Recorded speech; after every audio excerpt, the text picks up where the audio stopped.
బిడ్డలిద్దరు యవన కాలంలో ఉన్నారు. హైదరాబాద్ వెళ్ళి పరీక్షలు రాసి వచ్చారు నాయన.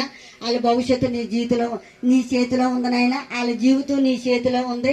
ఆ బిడ్డలిద్దరిని నాయన ఏ ఆలోచన కలిగి ఉన్నారో ఆలోచన మీరు సఫలపరిచి ఉన్నంత స్థానంలో నిలబెట్టండి నాయన. ఆ బిడ్డల మీద నీ కొనుదృష్టి ఉంచి కాపుదాలు ఉంచండి తండ్రి. ఆ బిడ్డలకు తోడై ఉండండి నాయన.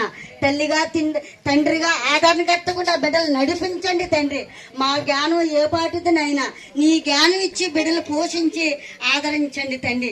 చదువులో సహాయం చేయండి. 100కి 100 మార్కులు దయచేయండి తండ్రి. నీ పరిశుద్ధాత్మకు తోడుగా ఉంచండి. ఇగో తండ్రిని దీవించి ఆశీర్వదించి వాగు నుంచి దూరిని దూతలు కావాలుగా ఉంచి మంచి పార్టీలు తోడుకొచ్చి సమస్యలన్నీ తొలగించండి నాయన.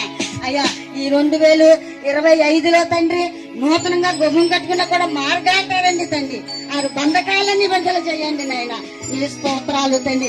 పాటలు పాడిన బిడ్డలు దీవించి ఆశీర్వదించి బలపరచండి. ఇక నాయన నీ దైవదాచుడు తండ్రి. నీ సిలువ చేత మరుగుపరిచి మరుగైన మాటలు మాకు వినిపించండి నాయన.